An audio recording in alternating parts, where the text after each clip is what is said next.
We're going to cook up some long grain brown rice with onions, mushrooms, little dried thyme, garlic, salt and pepper. It's really easy.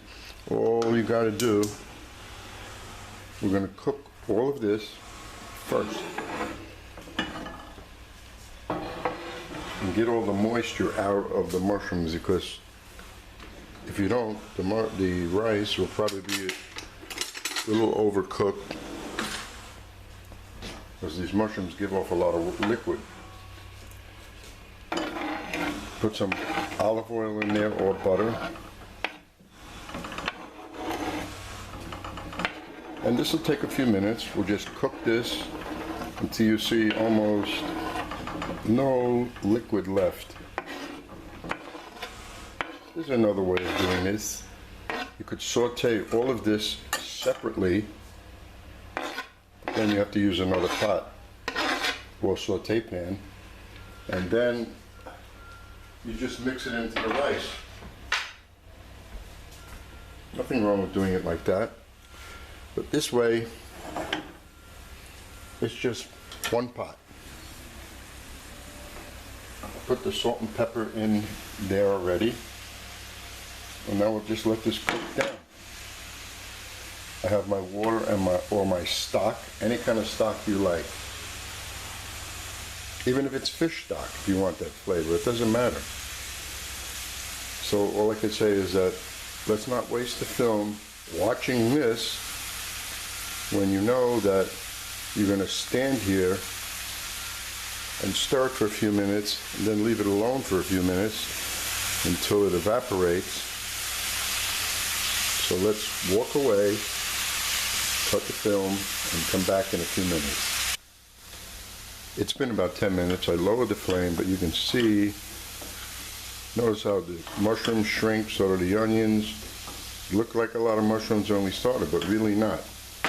And if you're going to have mushrooms and rice together, have enough mushrooms in it.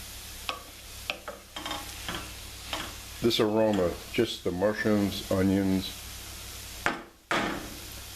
thyme and garlic, give off such a pleasant aroma throughout the house.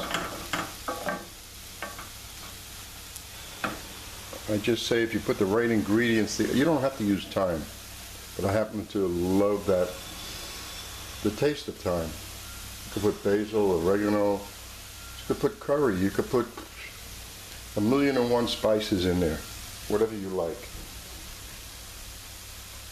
All I'm doing is just showing you how simple it is to put together mushrooms and rice, long grain brown rice. Just a few more minutes and this will be bone dry. Then I'm going to add the rice and the liquid.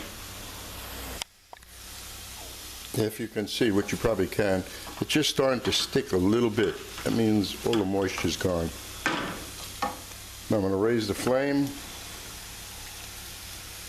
add the rice, which has the salt and the pepper in it, add the stock, water, whatever you like.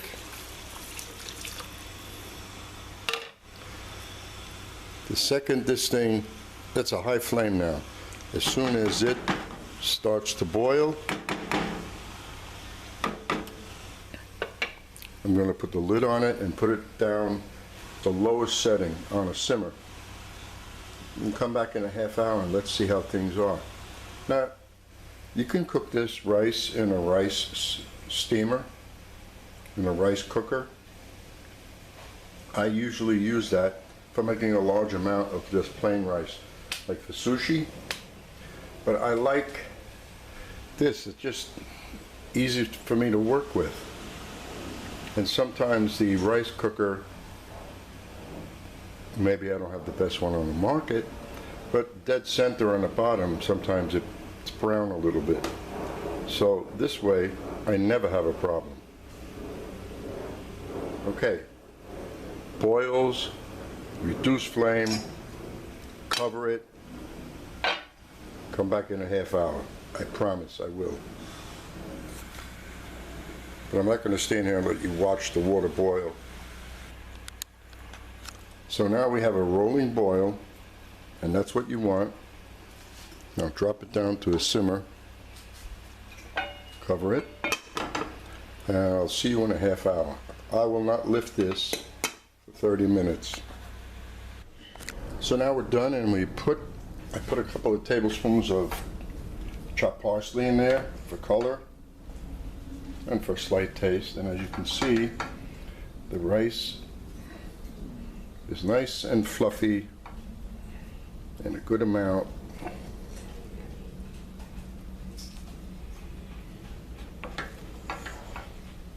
And this has taken about 40 minutes.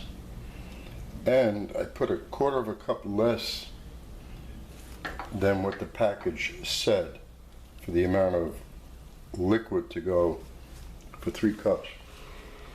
Just figuring it didn't look like it was, it looked like it was too much. Plus, if there's any moisture left in the mushrooms and onions, so it came out good. This is what it looks like. Now I'm going to add some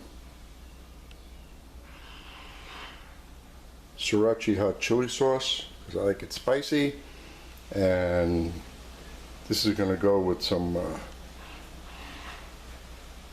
peanut butter chicken fingers that I'm going to make a little while. Hope you enjoy this.